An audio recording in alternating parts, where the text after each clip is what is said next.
বর্তমানে এমন একটা সমাজে বসবাস করি যেখানে সফল মানুষকে হিংসা করে আর ব্যর্থ মানুষকে দেখলে হাসাহাসি করে। হ্যালো এভরিওয়ান, আসসালামু আলাইকুম। কেমন আছেন সবাই?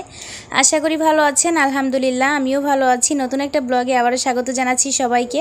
আর এই তো আজকে হচ্ছে ফাঁকিবাজি বিরিয়ানি করব, মানে বাসায় অল্প একটু মাংস ছিল, ভাবলাম যে মেয়েকে বিরিয়ানি করে দিব। আগের তুলনায় এখন আমি এতটাই অলস হয়ে গেছি, মানে আগে যে নতুন নতুন খাবারগুলো দেখতাম সেটাই তৈরি করতে ইচ্ছা করতো বা বানাই দিতে ইচ্ছা করতো মেয়েকে, আর এখন কেন জানি একদমই ইচ্ছা করে না।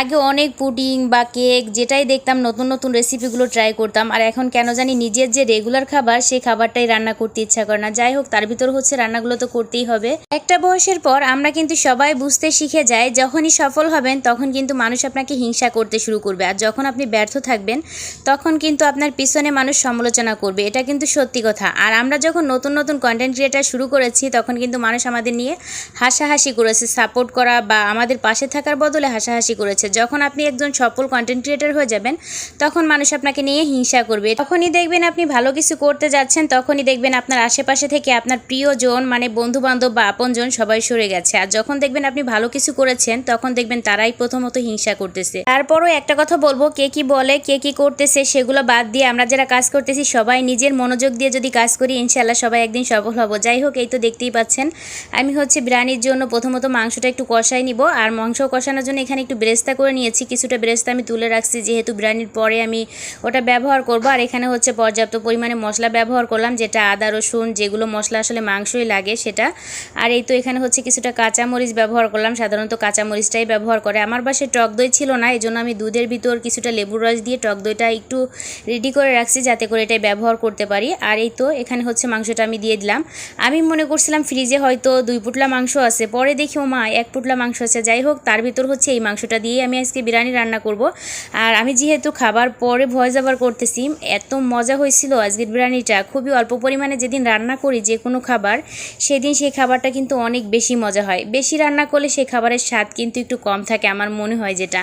আর এই তো এখানে হচ্ছে আমি মাংসটা পুরোপুরি রান্না করে নিয়েছি, সাথে হচ্ছে আমি কিছুটা আলু ভেজে রাখছিলাম, সে আলুটাও দিয়ে দিলাম। আমার কাছে কেন জানি বিরিয়ানি হোক বা মাংস হোক একটু আলু খেতে অনেক বেশি ভালো লাগে। আর এই তো আমি আলুটা দিয়েও একটু কিছু সময় কষিয়ে নিচ্ছিলাম যাতে করে আলুটা একটু সেদ্ধ হয়ে যায়। যাই হোক, এই তো দেখতেই পাচ্ছেন আমি হচ্ছে মাংসটাকে সুন্দর করে কষিয়ে নিয়েছি। আরও একটা কথা মনে পড়ে গেল, মানে গ্রামে একদিন আমি একটা ভিডিও দিয়েছিলাম বিরিয়ানির ভিডিও, সেখানে হচ্ছে আমি টক দই বা বাদাম বাটা ব্যবহার করেছিলাম না। সেখানে অনেকগুলো কমেন্ট এসেছিল যে আপু এভাবেও বিরিয়ানি করা যায়। আসলে অনেকভাবে করা যায়, যারা যেভাবে রান্না করে খেয়ে অভ্যস্ত সেভাবেই করবে, এটাই সাধারণ একটা বিষয়। অনেকে সেটা অনেকভাবে দেখে। আর এই তো এখানে হচ্ছে আমি পোলাও চালটা একটু ভেজে নিচ্ছিলাম। এখানে যেহেতু আমি কারেন্টের চুলায় রান্না করি, রান্না করাটা অনেক বেশি কষ্ট আসলে।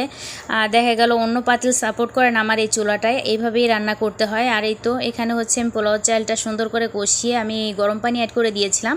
আর এই পর্যায়ে হচ্ছে আমি মাংসটাও অ্যাড করে দিয়ে কিছু সময় দমে রাখবো, এতে করে আমার বিরিয়ানিটা সুন্দর করে ঝরঝরা হয়ে যাবে। আর আজকের বিরিয়ানিটা এত বেশি ঝরঝরা হয়েছিল, মানে খেতেও অনেক বেশি মজা হয়েছিল। আর এই তো দেখতেই পাচ্ছেন আমার বিরিয়ানিটা কিন্তু কিছু সময় দমে রাখছিলাম। আর এখানে হচ্ছে আমি কিছুটা বেরেস্তা আর কিশমিশ অ্যাড করে দিব। আমার কাছে কেন জানি কিশমিশটা দিলে অনেক বেশি ভালো লাগে, আর অনেকে অনেক কেওড়া জল বা এটা ওটা ব্যবহার করে, তখন কিন্তু সেই খাবারটা খেতে আমার কাছে অনেক বেশি খারাপ লাগে।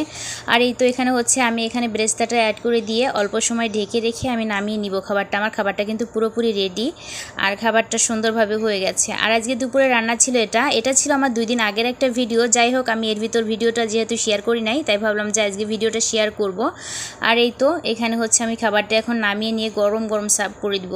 দুপুরবেলা আসলে গরম গরম খাবার খেতে অনেক বেশি ভালো লাগে। আর এই তো আমি হচ্ছে খাবারটা বেড়ে নিয়েছি, মিনহাসবাবুকে আর আমি দুজনে মিলে একসাথে খেয়ে নিচ্ছিলাম।